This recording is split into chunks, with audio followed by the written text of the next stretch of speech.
warm welcome from SATV studio, from SATV's International Affairs program. Today we have a very distinguished gentleman. He is a former military professionals, Air Commodore retired Ishfaq Elahi Chaudhry, very well respected personality among the people of Bangladesh for his service. First of all, sir, let me give a thanks for your service to the nation, and warm welcome to SATV studio. My first question would be, you are watching the development of ceasefire between Gaza and Israel. Israeli Prime Minister Netanyahu met with President Trump in Washington DC to discuss a potential 60 days Gaza ceasefire involving phased Israeli withdrawal, hostages exchanges and increased humanitarian aid despite signs of hope. Internal political resistance persistence. Sir, my question would be, why 60 days? Why not for longer time? Why not forever? Yeah, we would expect that these 60 days maybe it goes on indefinitely, but what they are probably trying to do is that set a timeline so that the other party can also react within that. Remember the 60 days time limit they gave to Iran also, So here, if basic question is that if Israel gets back their hostages, about 50 plus hostages are still missing or they are under captivity, then there is absolutely for Israel there is no justification to be there. They must withdraw, but that withdrawal also will take time because they are deployed in a fairly large numbers in various. So I will only hope that these three parties who are involved, the Hamas and Israel, Netanyahu's government in Israel and United States, if they agree and if the hostages are released and the hostilities are seized by Israel, then there is absolutely no reason for this fighting to continue, because that was the whole thing. If you remember this present phase of the hostility started from October 22, I think. 23, October 7, 23. October 7, 2023. So it has been nearly 2.5 yes, sir. years, and nearly 100,000 Israelis have died, and Palestinians have died and injured, and virtually Gaza has been razed to the ground. And all these things, it started with that Hamas attack on various Israeli settlements and also on the streets and isolated villages, where they lost about 2,000 plus on that day and few thousand hostages and others. So, and that it continued, they attacked, and by now many hostages they have recovered. Some hostages have been handed over in phases and some have died also in captivity. So it is down to now about 50 plus. So if that is done, I think it will be a good step forward, because after all, every hostility in the history of mankind ends up in a peace deal somewhere. So this one at least will be a temporary, if there is a temporary relief for the Gazan people, and then the aid package comes in, and if there is a rebuilding program, then there is some hope for greater So peace. you see some hope within this 60 days phase of ceasefire. I just want to get connection with Washington DC, where is a peace negotiator and former ambassador Mr. Norman Floyd Barnes will be on the line. Control, would you please let us know Mr. Norman on the line? Good morning. We have got Mr. Norman on the line. My question would be, yesterday President Donald Trump has met with the Israeli Prime Minister Benjamin Netanyahu, and they have come into an agreement or a commitment that they will go for a 60 days ceasefire with Hamas.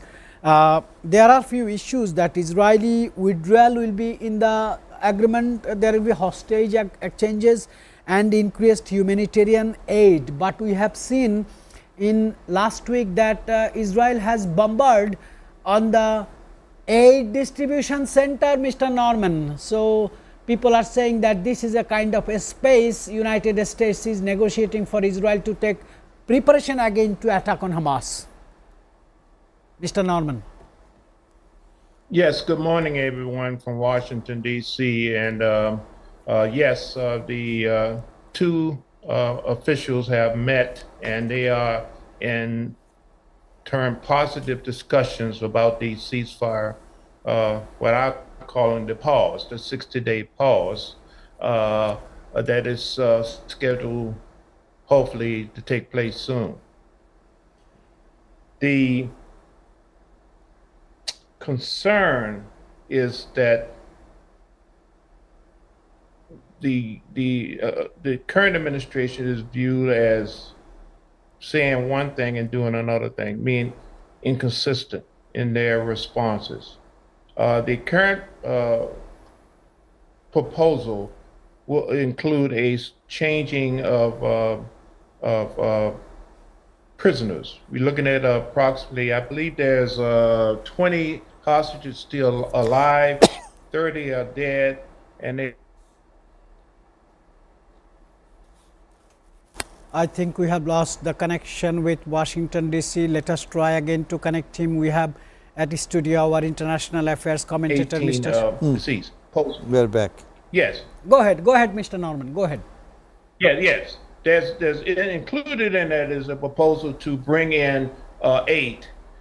This is going to be done by the Palestinian Crescent and also the United Nations. President Trump has assured both parties that he will personally oversee Israel road as they move to a safe zone, buffer zone regarding this, and they will have no more hostilities. So in action, the United States will serve as a global police regarding this matter, and they have taken on the responsibility to ensure that no more hostilities, and food and aid is supposed to be that area. Let us watch and see.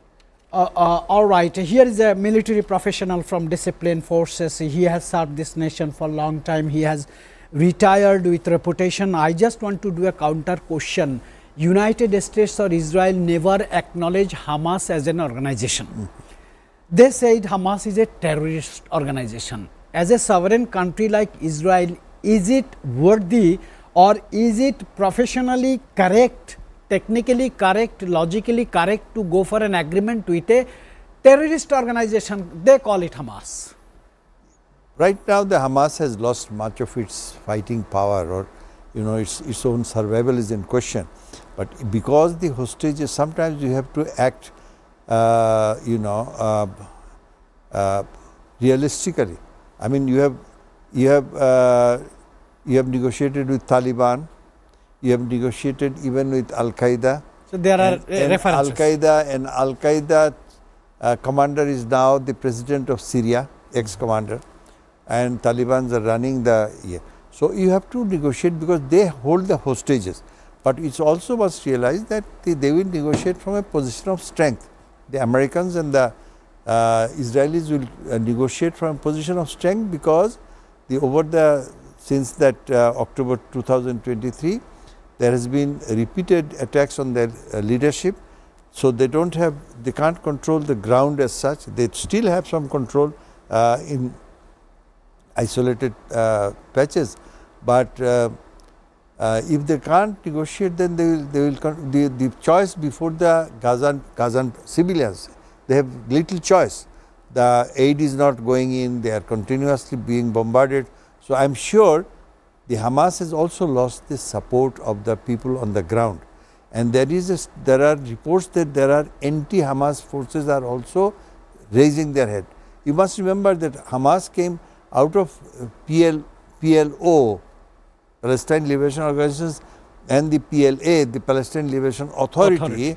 They have no control on Gaza, which they are the one the elected. They represent Palestinian people in the international forum. Hamas doesn't represent, but then Hamas is a force. So I think whatever happens, my bet will be that the earlier the hostages are released, and the earlier the hostilities stop, and better will be for the Kazan people, Right. and we can start rebuilding Right. whatever is left. Or humanitarian Yeah. works to be started over there. We have got in studio our international affairs commentator, Mr. Shamsul Alam Pantho. I just want to begin with him. We have discussed the ceasefire talks between US and Israel. What are the other issues you want to pick for discussion today in the studio? Thank you, Mr. Kanchan. Very good afternoon to you as well. And of course, it's lovely to have Mr. Ishfaq Ilahi Chaudhary back in our studio. You were talking about Donald Trump as well, and how he is initiating talks. Let me just add on, in a breaking news, Donald Trump signs an executive order to increase the tariff issue, and will start from August 1st. There is an issue that the US had also imposed 25% reciprocal tariff on US allies, Japan and South Korea. In addition, the Vietnam tariff got it down to 20%. However, it's very sad to say that in terms of Bangladesh, it was at 37% reciprocal tariff, which is now at 35%, which is a nominal change in the name of diplomacy, but not much to benefit our nation as well. So it's safe to say that we are still in deep waters with this tariff issue with the US. So there are business issues has come on the table, Mr. Norman. As you are staying in Washington, let us know. Donald Trump has imposed a new 25% tariffs on imports from Japan and South Korea, effective August 1, escalating a trade dispute. Markets reacted with currency volatility, and yen fell to multi-week lows. Japanese currency yen has fell to multi-week lows, while the Australian dollar rose on a mitigated RBA policy outcomes. On the other side of the world, BRICS leaders, notably Brazil's Lula, pushed back at Trump's comments, warning against US protectionist moves. Mr. Norman, what would be your comment on your president's moves in internal business and external business? Yes, again, good morning, gentlemen, and the viewers around the world. The tariffs is scheduled to be implemented shortly, between now and August 1st. These types of events are designed to promote economic development.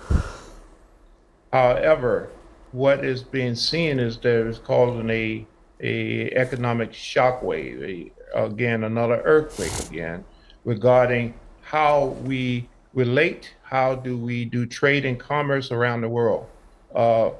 The off and on response from our administration is causing havoc around the world in terms of trade and commerce. People are not making deals, investors are not moving and doing anything because there is little room for stability right now. It's a very unstable time. We don't know exactly what is going on. Vendors are trying to adjust their numbers so they can make a profit and not take a loss. So right now is a very uneasy period of time when we're going through this unpredictable stance on the tariffs. What effect the tariffs going to have, we don't know. The intention is to improve the economy, but it may have a reverse effect. Norman, thank you very much. I just want to do a counter question to our distinguished guest here, who has vast experience on military operations, foreign policies, and he worked in different positions, respectable positions in different times. Sir, I just want to know, US main arms is to control the world, is tariffs, is sanctions, is the increasing prices of their services, is attacking countries for other countries, is supporting their allies. So don't you think this time President Donald Trump administration 2.0 is going to destabilize the world's order for business, for war, for negotiations, for peace? Well, let me say, first of all, let me focus on my country. Now, as he said, from 37% we have been able to reduce it to 35. 2%. And Vietnam?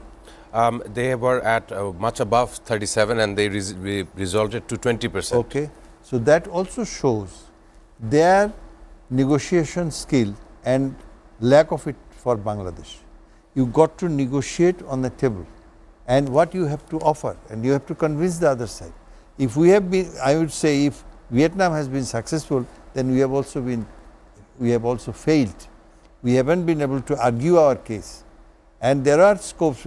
Economists had said, academics have said that there are a lot of scope in Bangladesh for the American investment to come here and for the Americans to get the benefit.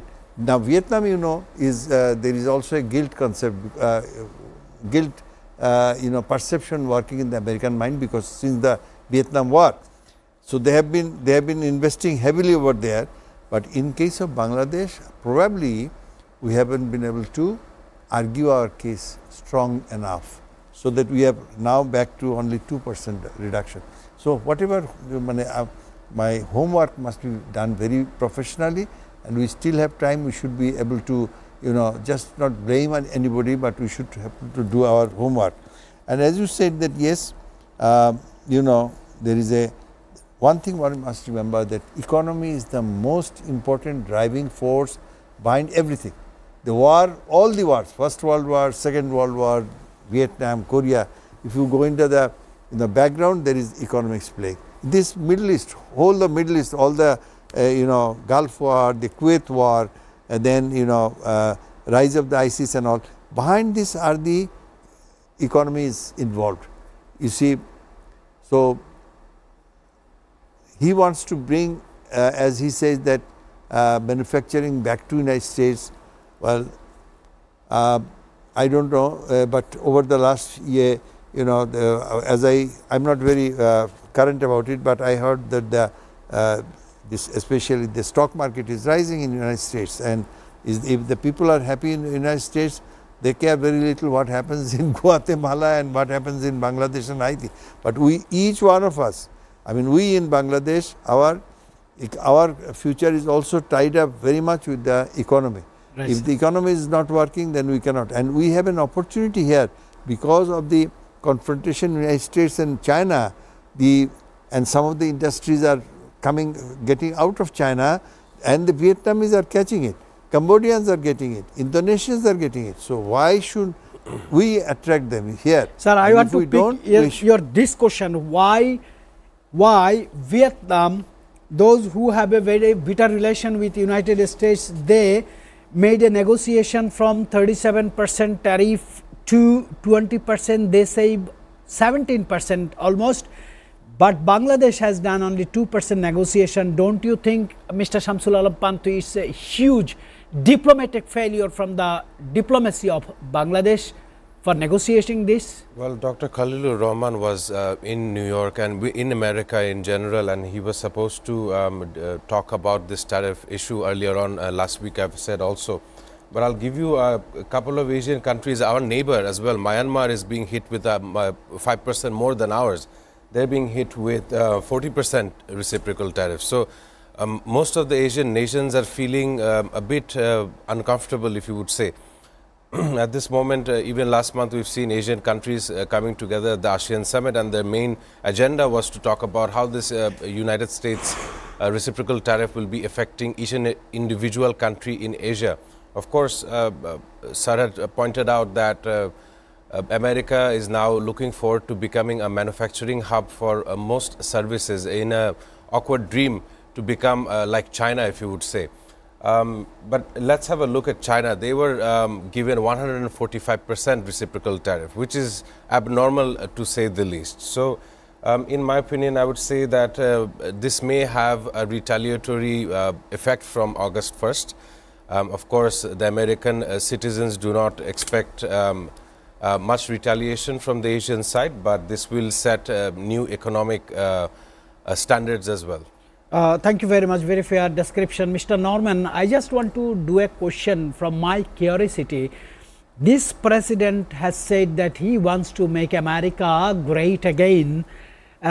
Is it possible by doing so much of tariff, travel ban, deportation, sanctions, and keeping distance with the allies countries like Japan and South Korea, is it possible to make America great again by this kind of hard and conservative politics and diplomacy?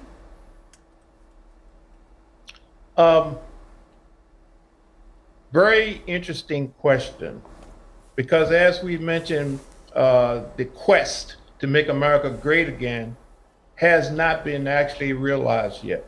America has always represented something, and that is, what could it be? What can we be? What is our potential? What people come to America because the potential of what if. I can come to America, America can help me do something that I couldn't do before in my other country. Our greatest potential is our potential, what we could do. We are attempting to get something. Remember, we are a country of only 250 years of independence. We're still a baby in terms of global civilization.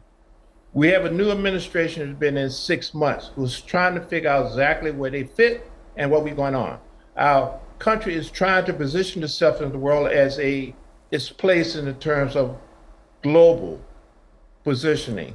Who do we are? We're trying to find ourselves. So as we make this quest on discovering and trying to be great again, we have to first figure out who we are, where we want to go, and what is our contribution to the world.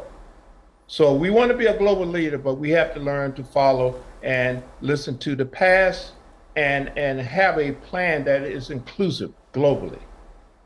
Mr. Norman, please stay with us. I want to shift the focus from United States diplomacy, from Iran, Israel and Gaza. I want to go to Ukraine and Russia war and defense support.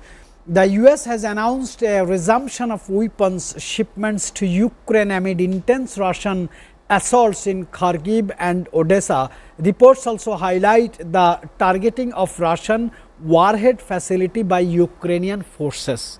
This is very interesting news. On the other side, Ukrainian President Zelensky is considering a coalition of willing meeting to bolster air defense support after Russian strikes hit a chemical plant linked to drone manufacturing. What is the updates, or what is your observation where this war is going on? Because NATO is a kind of silent partner now. Ukraine war is going on nowhere, actually going on nowhere. It started way back in 2014 when Russia occupied Crimea. Crimea was historically part of Ukraine, mind you, and it was historically part of Russia. Nikita Khrushchev, who was actually Ukrainian by origin, he gave it back to Ukraine, but it continued to remain because after it broke up, the Soviet Union broke up, the whole of the Russian Black Sea fleet and everything is there in Crimea, so they couldn't have done anything without it. So they occupied in 2014, but the main war started 2022. Okay, I think it was in October 2022, and by Russian invasion. And at that time, Putin thought that he is going to finish this war very quickly. And in fact, on the day he attacked, on the same evening, his paratroopers were in Kyiv, and they were supposed to join up with the other forces, coming both by land and by the air. But the way the Ukrainians resisted and cut off these forces, ultimately now you see it has been about 3 years the war is going on, yes, and enormous loss of lives on both sides, lives and properties, and the battlefront has not changed much. You are actually fighting a First World War, trench warfare, which happened in 1914 to 1918. Now in 2025, after more than 100 years, we are fighting the same trench warfare. The battlefield is not changing.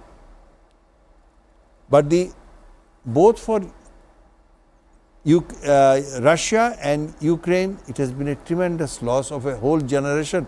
People have died, and especially Russia, you see, have suffered so much that now they are recruiting foreign soldiers. They have recruited soldiers from North Korea. First of all, they recruited soldiers from all their underdeveloped, Caucasus region, mostly Muslims. They had gone, they have died, and in fact, they are now recruiting from Bangladesh, and some have already died over there. This shows that the tragedy of a great, if we are talking about Soviet Union, and the same thing is, Ukraine compared to Russia is even less populated and size and everything. And what has happened, the elites of both Russia and Ukraine, the elite children who would have been eligible to go to battle, they have all migrated to the West. They are now studying outside. It is the poorest of the poor who go and die in war. Sir, from my curiosity, I have a question to you. When in 2014 we have seen Mr. Putin took only 72 hours to invade Crimea. He took only 4 days to invade Georgia. Why he is taking too much time to declare win on Ukraine? Why? Now, he can't declare victory. He can, if he wants to be satisfied with what he has got, then there has to be a ceasefire. But as I told you, on the day one, when he launched the attack, you see, he had hundreds of tanks rolling in. But the way the Ukrainians resisted with their javelin anti-tank weapons, they just cut them off, you see, and the main forces could not join it. Since then, with the advanced technology, which the NATO has provided, they have been able to push them back or at least hold them at an enormous cost. But now, and last of all, what they did showed the Jordanians, the Ukrainians, they took the drones, smuggled them through the border, went on various Russian bases, even deep inside Siberia, the Irkutsk, which is more closer to the Chinese border, rather than they launched them simultaneously, and many of them autonomously with artificial intelligence. These were unheard of, and they have destroyed a large part of their bomber forces which were deployed over there. So you see, yes, NATO, the Western European countries have helped them, Americans have helped them, but I would say the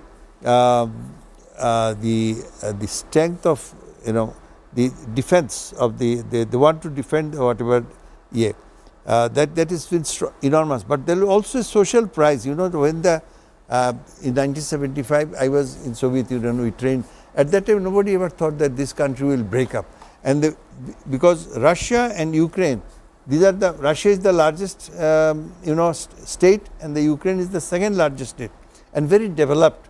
Both of them are very, and there were enormous a lot of intermarriages, and they were together. Yes, sir. Now I only wonder that now that they are fighting and fighting so brutally, what has happened to these families who are sort of connected by, these are a human question, I understand, sir. And they will have to pay a price. I only wish that the peace is restored, and some sort of, you can't have an overwhelming victory for Russians or not the Ukrainians. So what I suggest is that the Crimea will remain with them, with the Russians, but with some adjustment of the border, especially on the right, on the eastern border, Donbass and others, which is mostly populated by pro-Russian people. Yes, sir. Let that be. But another big thing, that is the red line.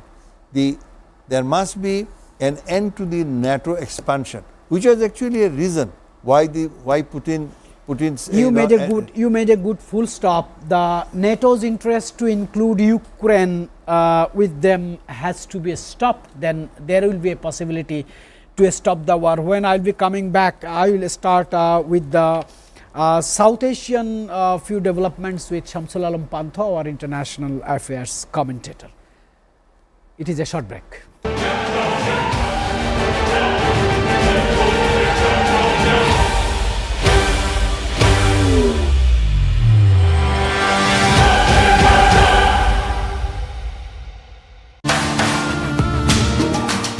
আব্বাকে যেহেতু নিজে হাতে জবাই করতে পারেনি অথবা ফাঁসিতে ঝুলাতে পারেনি, আপনার স্বামীকে নিজে হাতে আপনার ভাইয়ের মতো জবাই করতে পারেনি বা তাকে মারতে পারেনি, অর্থাৎ এই ব্যক্তিটা তাহলে আপনি কাকে বোঝাচ্ছেন? এই মানুষটা কে যে তাহলে? আমার ভাইকে জবাই করেছে তাকেই বোঝাচ্ছি, যে নিজে হাতে অর্থাৎ- জবাই করেছে আমার ভাইকে, সে ছাড়া কি করবে? সাবেক প্রধানমন্ত্রীর কথাই বলছেন। জি, অবৈধ প্রধানমন্ত্রী, অবৈধ।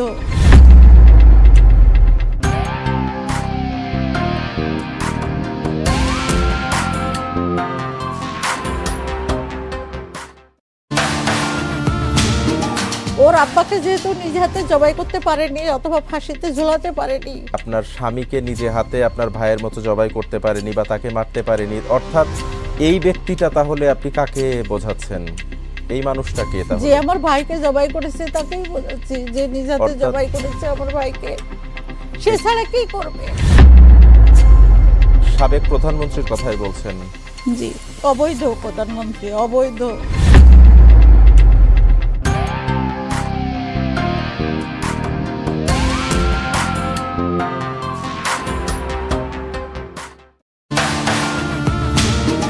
ওর আব্বাকে যেহেতু নিজে হাতে জবাই করতে পারেনি অথবা ফাঁসিতে ঝুলাতে পারেনি, আপনার স্বামীকে নিজে হাতে আপনার ভাইয়ের মতো জবাই করতে পারেনি বা তাকে মারতে পারেনি, অর্থাৎ এই ব্যক্তিটা তাহলে আপনি কাকে বোঝাচ্ছেন? এই মানুষটা কে যে তাহলে? আমার ভাইকে জবাই করেছে তাকেই বোঝাচ্ছি, যে নিজে হাতে অর্থাৎ- জবাই করেছে আমার ভাইকে, সে ছাড়া কি করবে?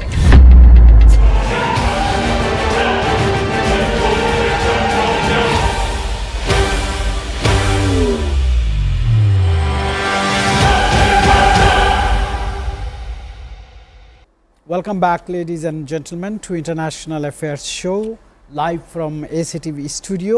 As our Washington correspondent, Mr. Norman, is running out of time, so we want to catch him first. Mr. Norman, we have seen that NATO has gone for a little contribution to Volodymyr Zelensky, I mean for the Ukraine. Why NATO is squeezing its contribution with Ukrainian people?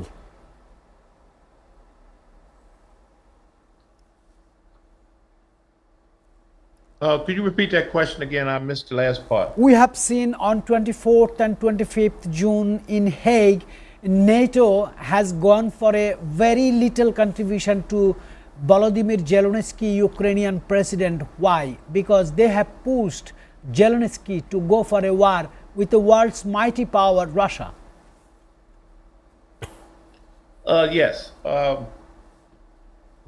This is their response is largely due to the Americans' contribution. We, as you noticed yesterday, we decided to reduce our amount of contributions, weapons to the Pentagon, to Ukraine, and then all of a sudden there was a swap of change. The president stated emphatically that we have to support them. So we are now providing more weapons, more support to Ukraine as part of our agreement to share the resources. They have resources, and we provide protection for them. So, looking at this, NATO is taking another viewpoint of this, that hey, America is committing more, need to commit more to this versus our involvement. We have economies also, and this is also as a drain to our way of life.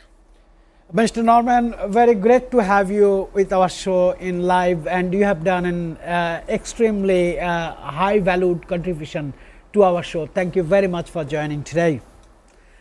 Let us come back to studio, and I want to begin with you. Can we discuss more yes, sir, on this issue Sir. of Ukraine? And you see, since the end of the Second World War, with the Western European powers had been banking on the Americans to defend them against Soviet Union. So if the Soviet Union attacks, the first country of those days would be like Germany, France and all. But they are not ready to commit, and that's what has been American complaint, that we are going to defend you, but you are not bearing your defense expenditures. I mean, some of the countries, they spend less than 1% for defense, you see, whereas the United States is spending 3 to 4% of the GDPs. So that has been the complaint, and this time they wanted everybody to contribute 5%. So some people like Spain has not Spain committed says at all, 2% and the others have agreed, but they will not do that. So if they could spend more, then they could share the responsibilities also more, okay? Like sending in more for Ukraine. But I personally feel that there is no need for, after the fall of the communism, there was actually a good chance that as they at that time they said that the peace dividend, there was no need for a NATO, there was no need for making Russia hostile. You see, Russia traditionally has been always worried of the attack from its border, because in the past Hitler has attacked, before that Napoleon has attacked, on the eastern side the Mongols and the Tatars, they consider Moscow and the heartland has been the center of attack, and the depth is very important for them.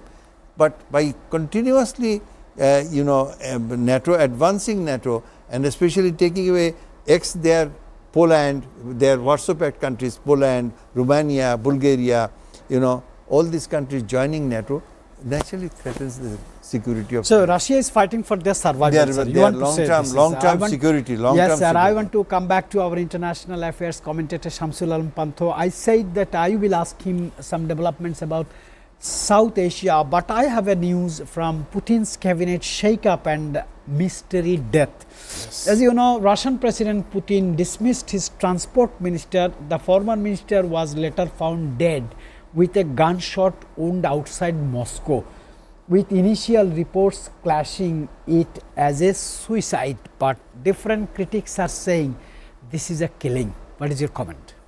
Well, right now Russia is going through a war room, if you would call it. They're facing a war with Ukraine, or in this case Russia is the aggressor, in my opinion.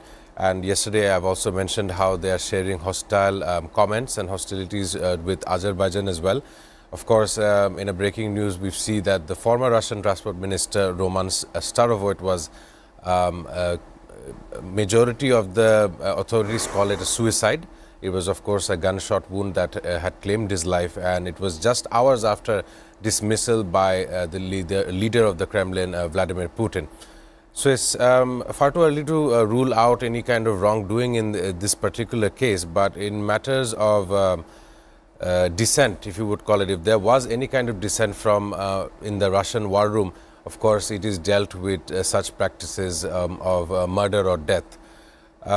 In relation, you were asking me about South Asian affairs. Yes, sir. We were talking about how the US had imposed tariffs on selected. I made sure that the word is selected. We still have no news for how much reciprocal tariff our neighbor India would be facing, but they are scared, to say the least, as the US allies South Korea and Japan have already hit with 25%. So it's safe to say that India should be in that same kind of corridor between 25 to 35% tariff.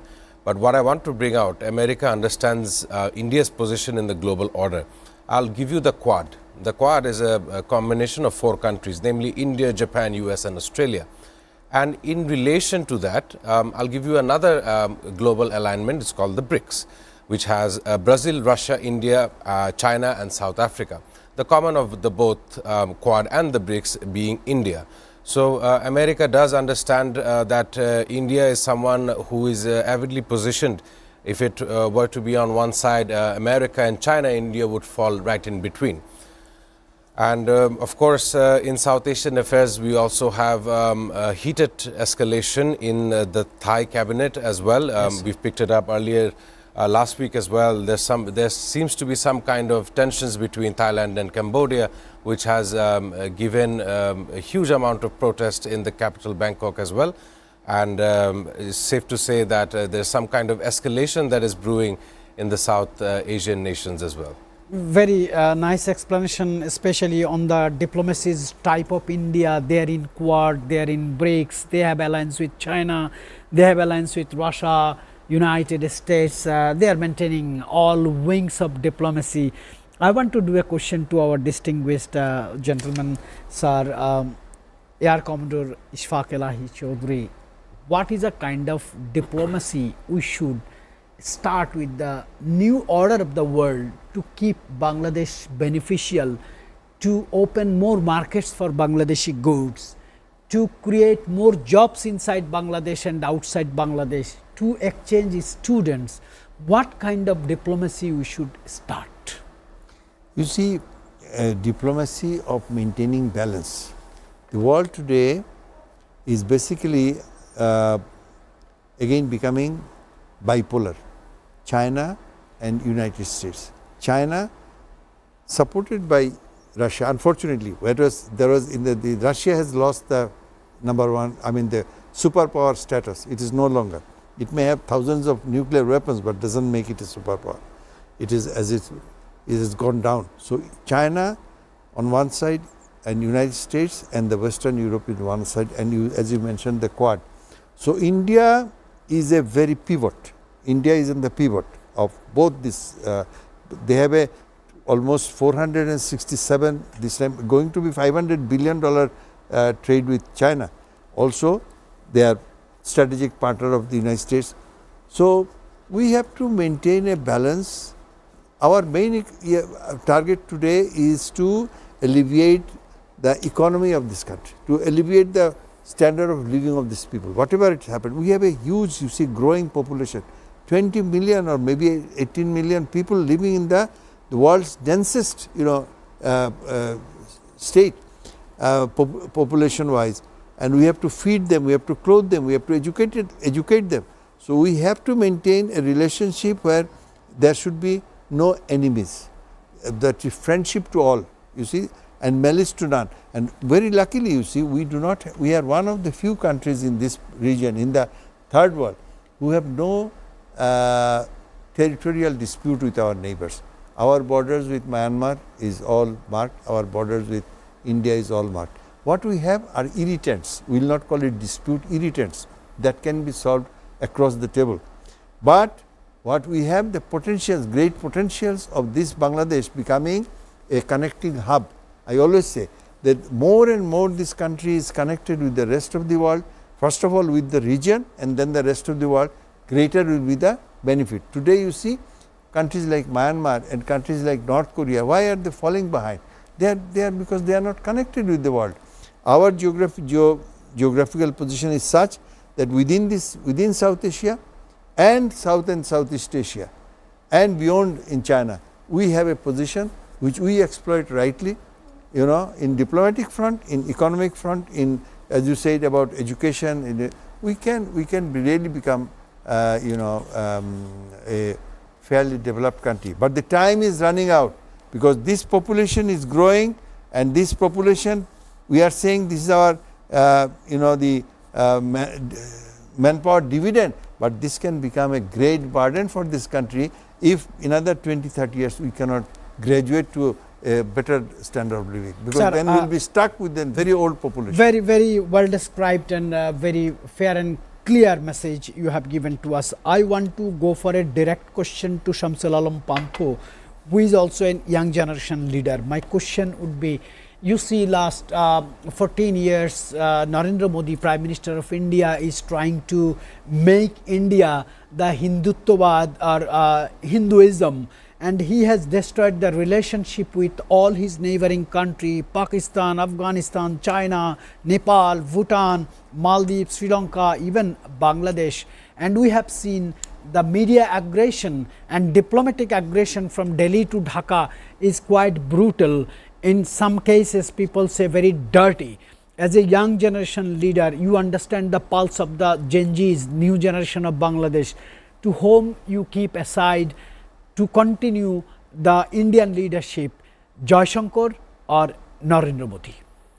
Well, it's a matter of debate as well, and I've said on this show previously as well that Mr. EAM S. Jaishankar is far more mature, far more educated in my opinion to be in a position of the Prime Minister. Of course, he is much more well acclaimed and doesn't have a history of butchering down any kind of ethnic minority, if you would say, which definitely Narendra Modi has. Given that much of our cultures are intermingled with our neighbor as well, whenever we open our TV channels, we look at various Indian content as well. And over the years, we've seen the likes of Bollywood as well, Shah Rukh Khan, and namely quite so Salman Khan as well. But the thing is, growing up beside a giant like India, we've picked up on some of their identities, some of their cultures as well, and I'm sure they have done the same with us as well. But in my estimation, if you look at the last 15 years or so, the ousted government, if you would say, they used to have a really close friendly tie with India, and in some cases it would benefit us. But if you look at the energy sector as well, much of the energy reliance was dependent on India's Adani group as well. Very direct question to you, Mr. Shamsul Alam Pantho, our international affairs commentator.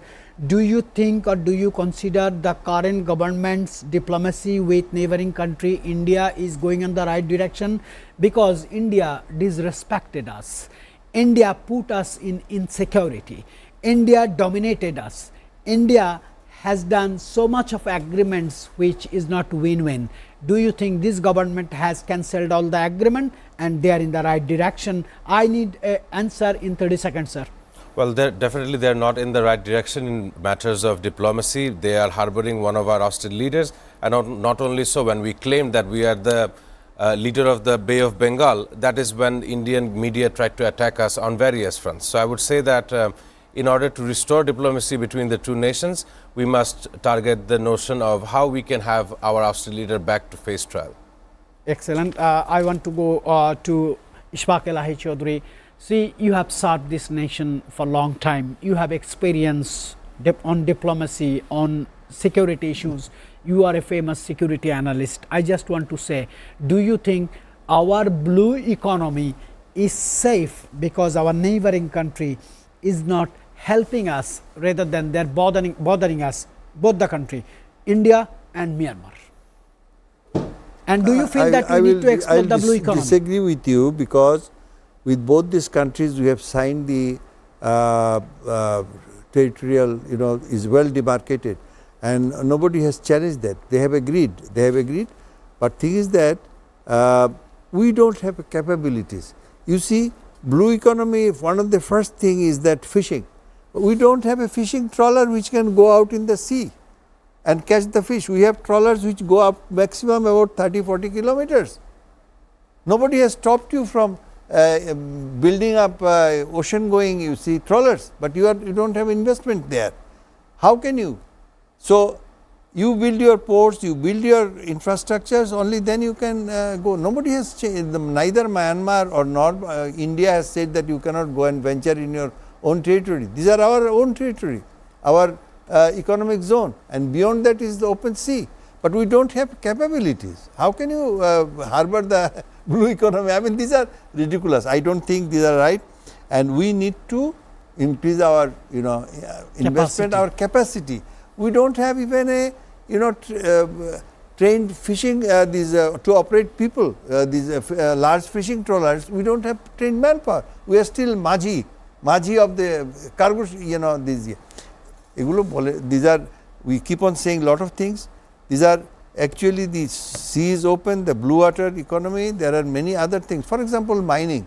We don't have capabilities. We don't have except for Dhaka University, we don't have these mining, geology and mining subjects. Buet we have. I mean, how many can you produce? And do they stay back in this country? They always try to go away. They are working maybe in Canada, they are working in the mining industries in some other countries. Risk we will ever face. Our talents going abroad. Sir, it seems Ishfaq Elahi Chaudhry is upset on the ability, capacity of ourselves, within ourselves. I will have a last question to you. As you know, country is heading into an election for next government. Interim government is trying to do some corrections on the democracy and constitutions. Give us a direct answer. Do you think the election is going to be held in time as government already declared? You are asking me? Yes, sir. Yes, I think it should be. It must be done on time, because you see, Bengalis, we are not used to living in a. First of all, the interim government. Nobody will put their money on an interim government for a long term. They want to see a country which is stable, which is elected, they know that this government is there for some time. So interim government cannot function like that for indefinite period. It has come, and I have full confidence on our chief advisor when he said that we are going to have election by February. We should have election by February, and if possible before that. But there are certain issues which are which needs to be corrected, must be corrected. But we cannot be an endless program. Some of the programs must be left to the next parliament which comes in, you see.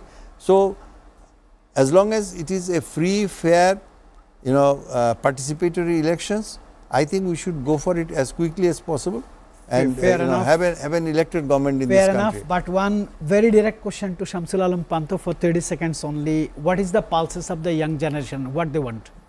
Of course, they want a stable Bangladesh, but if you ask them personally, they all want to leave Bangladesh for better opportunities. So our government should focus on providing such opportunities in the homeland before they choose to make such decisions. I really appreciate just one second. Sir. Just in today's newspaper, they asked the young people, you want to be, you like politics? Most of them say they don't want to get involved in politics, which is bad news. Which is bad news. Yes. And which happens, I support here, they say most of them, they just want to go abroad. Yeah, thank you very much. We are running a shortage of time. Thank you very much, Shamsul Alam Panto, our international affairs commentator.